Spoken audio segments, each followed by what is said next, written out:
Hey, how's it going? This is Jeff from Church Motion Graphics, and I want to give you a quick tutorial on my process for rendering motion backgrounds. So here I am in After Effects, and before I get into the video part, just want to show you something that might be helpful.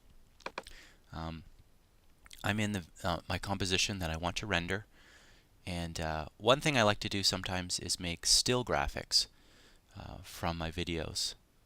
So I go into Composition and Save Frame As, and then go File, and it's brought into your render queue. And the default on mine is a Photoshop file. I think that's the default for After Effects. But you can go in, click Photoshop, and then click Format, and you can pick a PNG sequence or JPEG sequence if you want a JPEG file or a PNG file. Sometimes Photoshop file is helpful, but also if you just want it JPEG, choose that format. Press OK. Select the spot where you want to save it, and hit render. And it's a quick and easy way to make a still graphic. Okay, I'm going to delete that. Go back into the composition I want to render, and go into Composition, and click Add to Render Queue. Now I have a preset for my render. I think the default is an output module of animation. The animation codec I really don't like. It's fairly slow, and the files that it makes are very large. So I'm going to click on this. You'd be probably clicking animation, but I'm going to click ProRes 422. This is a preset I made, and it brings up my output module settings, and I'll just show you the ones that I've already chosen.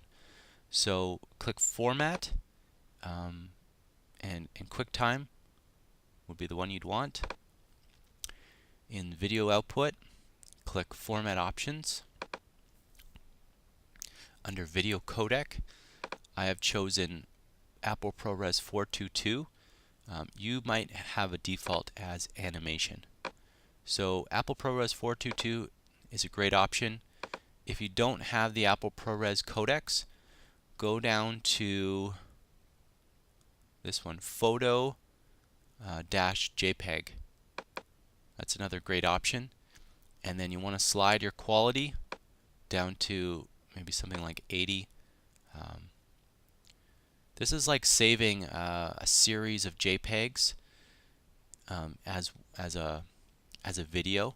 So if you ever saved a JPEG in Photoshop, you know that it's very difficult to distinguish the quality between something at 80% and 100%, and this will just help reduce your file size so it's not too large. So I'm going to choose that one because maybe you don't have the ProRes codec, so I'll do OK. Everything else should be fine.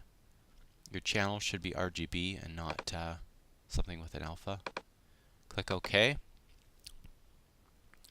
Make sure your render settings are best settings. I think that's default in After Effects, but if it's not, you can click on it and just make sure that quality is at best, resolution is full, and that should be all that you need there. Then click the output 2.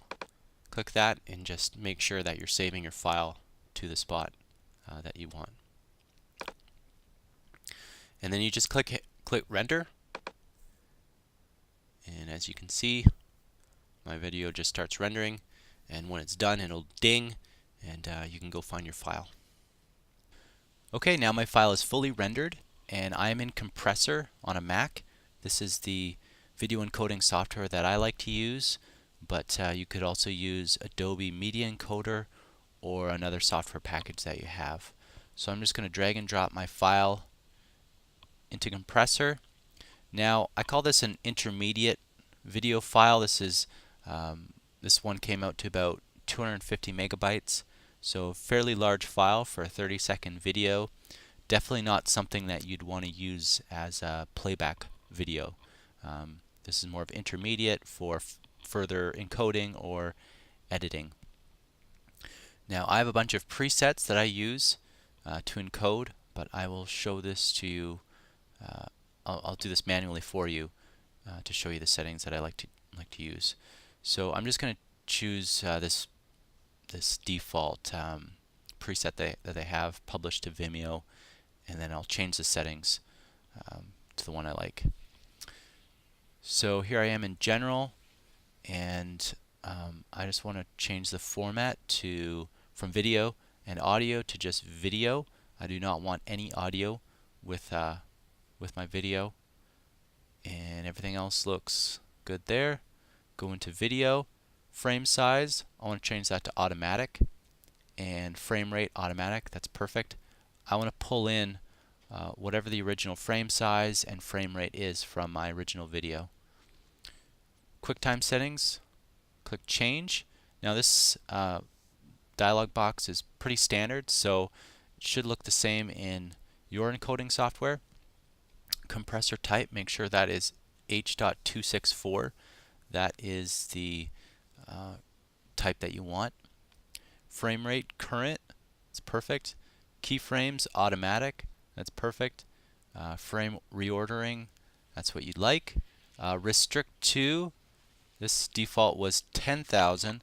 I like 5,000 for HD 720 size videos. Optimize, you can change that to CD, DVD-ROM, or download's fine. Compressor encoding, you want to have this as multipass, best quality. So it means it goes through the video once, kind of looking for how the video plays, and then it'll actually encode it again based on kind of what it learned during that first pass. So those settings look good. Press OK, and then I'll just go down here. Your profile, main, that's good, and everything else looks really good. So I would just do start batch, and that would render my video and should make a 30-second video about 20 or 30 megs in size, which is perfect for playback in a program like ProPresenter or Easy Worship or Media Shout, things like that. Okay, hopefully you found value in this video tutorial. If you have any questions, feel free to ask. I'd be happy to answer them for you. So thanks for watching.